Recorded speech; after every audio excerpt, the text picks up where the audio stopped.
વેનેઝુએલામાં 39 સેકન્ડમાં આવેલા બે શક્તિશાળી ભૂકંપથી તબાહી મચી છે.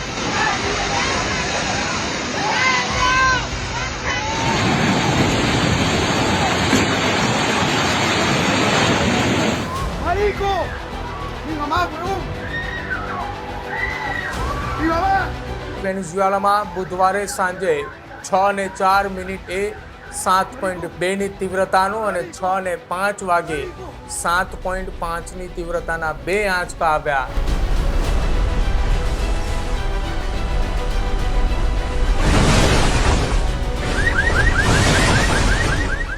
દક્ષિણ અમેરિકી દેશ વેનેઝુએલામાં બુધવારે સાંજે 6:04 7.2ની તીવ્રતાનો અને 6:05 વાગે 7.5ની તીવ્રતાના બે આંચકા આવ્યા.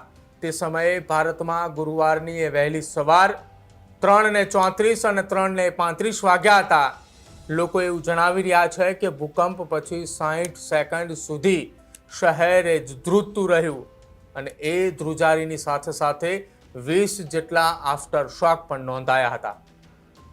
શું થયું વેનેઝુએલાની ભૂમિ પર કે જ્યાં 39 સેકન્ડ સુધી આવેલા એ ભૂકંપના આંચકામાં 39,000 લોકો એ અચાનક ગાયબ થયા. આ તબાહી વચ્ચે ઘણા ભાવુક અને હૃદયદ્રાવક દ્રશ્યો સામે આવ્યા.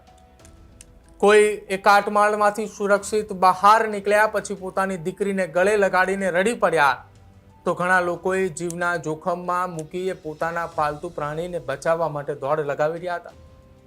કાટમાળની અંદરથી અવાજો આવી રહ્યા છે કે અમને બચાવો, અમને અહીંયાથી બહાર કાઢો.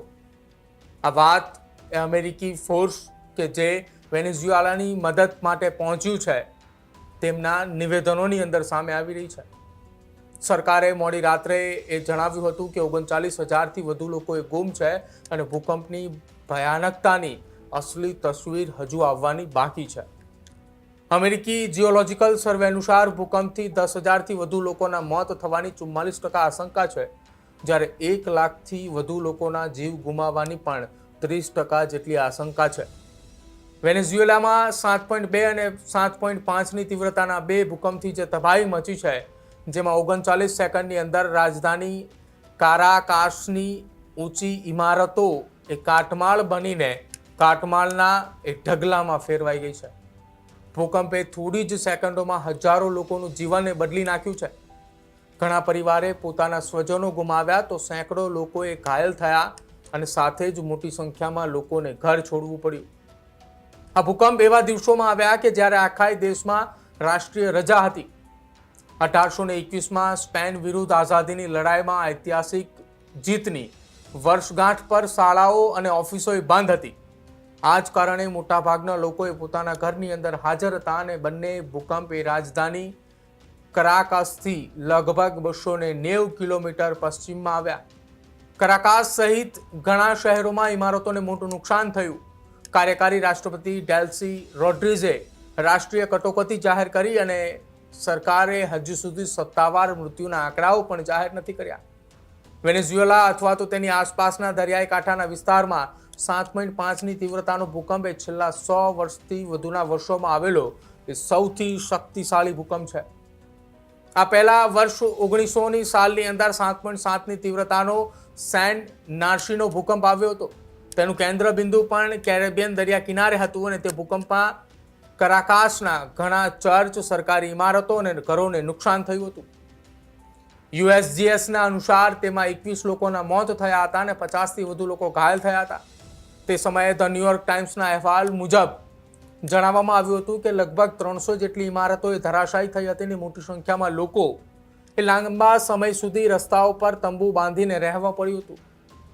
દક્ષિણ અમેરિકાના 8 દેશોએ વેનેઝુએલાને શક્ય તેટલી બને એ મદદ કરવા માટેનું વચન તો આપ્યું છે, જેની અંદર Brazil, Argentina, Peru, Mexico, Colombia, Bolivia, Costa Rica અને અલ સાલ્વાડોરને એ સંવેદના પણ વ્યક્ત કરી છે અને રાહત અને બચાવ કામગીરીમાં સહયોગ આપવા માટેની ખાતરી આપી છે. આ દેશોની સરકારે એ ભૂકંપમાં જીવ ગુમાવનારો પ્રત્યે સંવેદના વ્યક્ત કરતા અલગ અલગ નિવેદનો પણ આપ્યા. તેમણે એમ પણ કહ્યું કે જરૂર પડે તો રાહત સામગ્રી, માનવતાવાદી સહાય અને બચાવ ટીમો પૂરી પાડવાની તૈયારી પણ છે. જો કે વેનેઝુએલાના કાર્યકારી રાષ્ટ્રપતિ ડેલ્સી રોડ્રિગઝે ઉત્તરમાં સ્થિત દરિયાઈ કાંઠાના રાજ્ય લા ગુએરાને ભૂકંપમાં સૌથી વધુ અસરગ્રસ્ત રાજ્ય જાહેર કર્યું છે.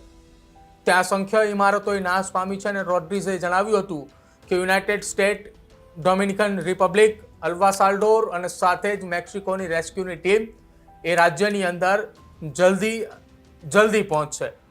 જો કે આ તમામની વચ્ચે વેનેઝુએલામાં 39 સેકન્ડની અંદર 2 જ શક્તિશાળી ભૂકંપની અંદર જે તબાહીના દ્રશ્યો સામે આવ્યા હતા એ આજે પણ ત્યાંના રસ્તાઓ પર હજુ પણ એ અવાજો ગુંજી રહ્યા છે. કેટલાક પરિવારો એ કાટમાળની નીચે હજુ પણ પોતાની મદદની ગુહાર લગાવી રહ્યું છે. રાહત અને બચાવની કામગીરી એ આખા દેશની અંદર બને તેટલી જલ્દી પહોંચાડવા માટેની સરકારે ત્યાંની તૈયારી દર્શાવી રહી છે. જો કે અનેક દેશોએ પોતાની મદદની ટીમો પણ ત્યાં પહોંચાડી છે અને આ તમામની વચ્ચે જે અવાજો એ રસ્તાઓની ઉપર ગુંજી રહ્યા છે તેના કારણે ભયાવહ સ્થિતિ એ વેનેઝુએલામાં હાલ જોવા મળી રહી છે.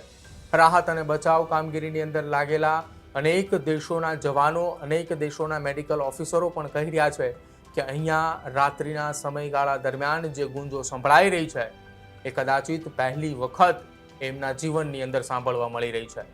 કેમ કે 39 સેકન્ડના એ 2 શક્તિશાળી ભૂકંપની અંદર વેનેઝુએલાના એ મંત્રીઓ તરફથી આપવામાં આવેલા નિવેદન મુજબ 39 સેકન્ડના ભૂકંપમાં 39,000 કરતાં પણ વધુ લોકો હજુ લાપતા છે.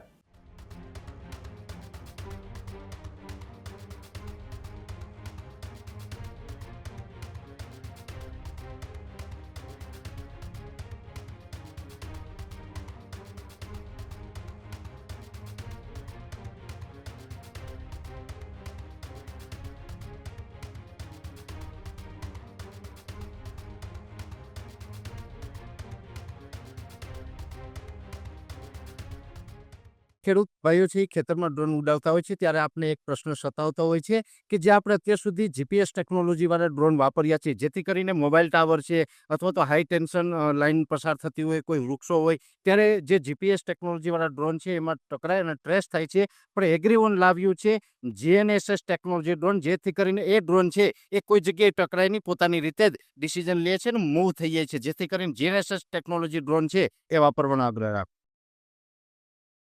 હજુ સુધી તમે અમારી ચેનલને સબસ્ક્રાઇબ નથી કરી તો અત્યારે જ ન્યૂઝરૂમ ગુજરાતને સબસ્ક્રાઇબ કરો, ફેસબુક અને ઇન્સ્ટાગ્રામ પર ફોલો કરો.